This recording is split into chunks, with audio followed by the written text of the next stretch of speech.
1985 പുറത്തു വന്ന പാട്ട് 40 വർഷത്തിന് ശേഷം 86 വയസ്സുള്ള ജെറി മാഷ് റീമിക്സ് ചെയ്ത് എന്ന് മാത്രമല്ല, പാട്ടിലെ ഓരോ വരിയും മാഷ് കാണിക്കുന്ന പ്രകടനമാണ് രസകരമായിരിക്കുന്നത്.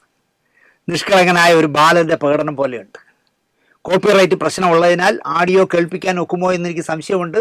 സ്റ്റുഡിയോയിൽ അത് തപ്പിയിട്ട് കോപ്പിറൈറ്റ് ഇല്ല എന്ന് പറഞ്ഞാൽ കാണിക്കാം. ഞാനിപ്പോൾ മോഹൻലാലിന് ദാദാസാഹിബ് ഫാൽക്കെ അവാർഡ് കിട്ടിയ വിഷ്വൽ രാഷ്ട്രപതി ഭവനിൽ നിന്ന് പുറത്തുവിട്ട വിഷ്വൽ നമ്മളതിൽ ഉപയോഗിച്ചപ്പോൾ അതിൽ മോഹൻലാലിൻ്റെ സിനിമകളിലെ പ്രകടനങ്ങളെല്ലാം വെച്ചുകൊണ്ട് 6-7 മിനിറ്റുള്ള മൊണ്ടേജ് ഉണ്ട്. പക്ഷേ ഞാൻ അത് ഉപയോഗിച്ചില്ല. കോപ്പിറൈറ്റ് പ്രശ്നമാകുമെന്ന് എനിക്കറിയാം.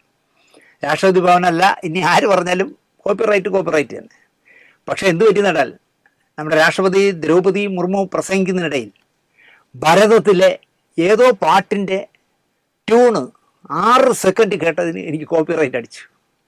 അങ്ങനെയൊക്കെയാണ് യൂട്യൂബിൻ്റെ നിയമം.